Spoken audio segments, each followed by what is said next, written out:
Hey, I just want to do a follow-up to the If You Know, You Know video. So I know that there will be some people, um, particularly the narcissistic stalking people in these comments, who will use language about my doubt of Robert's responsibility in Gabby's scar. Um, I'm going to say that it's hypocritical because of what I just said. And I'm not addressing those people because you guys are being disingenuous. But for anyone who actually might misunderstand it and wonder, like, well, you say it's important to believe people when they report abuse, but there you are discounting someone's story. And if you really are wondering about that, I will talk about that because I think it's an important topic. So I absolutely did believe Gabby, 100%. There was no doubt in my mind that that's where that scar came from. But then when I start to look at the facts,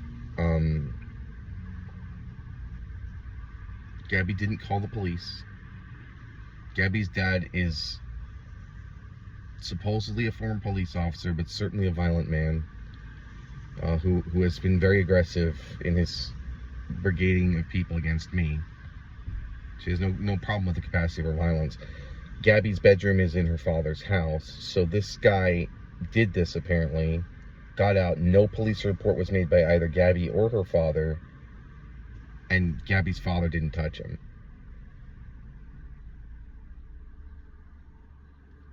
That in and of itself is not enough to discount Gabby's story, because abuse involves fear and intimidation. There's possibility that she could believe that if she called the police, they wouldn't believe her, or, there's a lot of insecurity that comes with it. So even that doesn't discount it. Here's how I know. Here's how I know to doubt the story about Robert. After that moment, Gabby spent months calling his jobs and landlord and getting him kicked out. Not like just once, like every time. And so Robert lived couch surfing in absolute terror for months on end. It's those two things combined. You're either too afraid of your abuser to report it. If you're too afraid of your abuser to report it to police, you're too afraid to terrorize them. You just want to hide at that point. And so Gabby's behavior is not correlative with someone who has experienced abuse, because someone who's experienced abuse wants justice. They don't want to be overly vicious when they have another option for resolving it. It's about grandiosity and showing it off, which is why there's public pictures of her marching in the domestic abuse march. But I've never heard her talk about any organization that advocates for abuse victims, really anything. Never discusses abuse. Beyond that time, she told me that. Not even conceptually.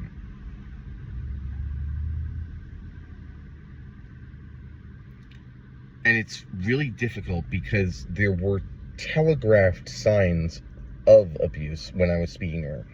For instance, she avoided eye contact with me, right?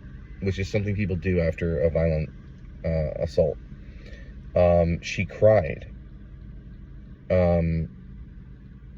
She had all of the affect and mannerisms of an abuse victim.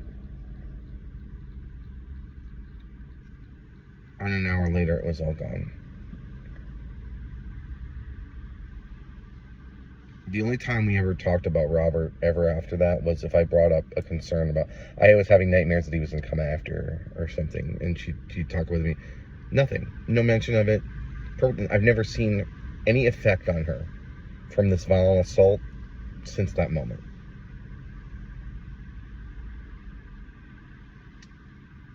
The effects of abuse exist within the victim even when no one is there to see it.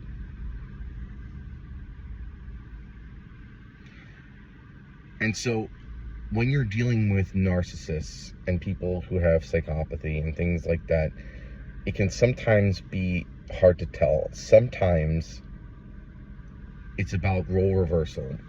I believe one of the hecklers used the word Darvo which is something to do with deny, to reverse the role. That is a tactic of abuse. There are people who report abuse, to terrorize.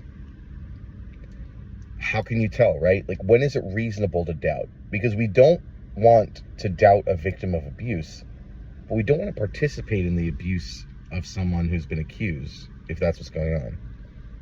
And this was a big question I had, because it's an ethical problem, right? Like, staying out of it is being complicit. That's the worst thing you can do, because someone's been abused, right? But how do you know who? You throw out the narrative, throw out the story completely. The scar, how she got it, you throw it out. Because abuse, the evidence is in the aftermath. Gabby went on with her life bubbly as possible, and Robert is isolated and alone, and all of his friends in our circle have written him off, and he couch surfs because he can't hold down a job because she sabotages it. The hallmark of abuse is not the narrative, it's the suffering. And that's how you know.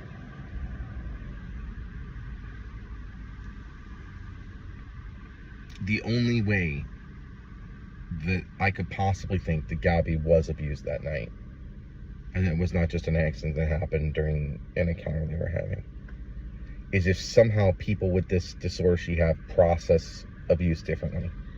But I've never heard of anything like that.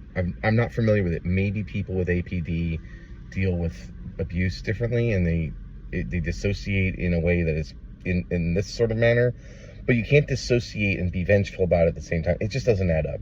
None of it adds up psychologically. I would love to be, I would love to receive a comment educating me on something I don't understand, that explains and can justify this, but it looks very clear to me. We want to take all serious accusations seriously, but it does not appear to have been a serious accusation. And believe me, if there was any remote chance, even if it was iffy at all, I wouldn't have come out and said that. But it seems pretty clear what went on. And now that she's going around doing the same thing to me, it's pretty clear. Bit of a leopards ate my face moment, right? Like, I shouldn't have to be victimized to understand that she's victimized someone else. But unfortunately, in this case, because of the insidious and covert nature of it, that's what happened.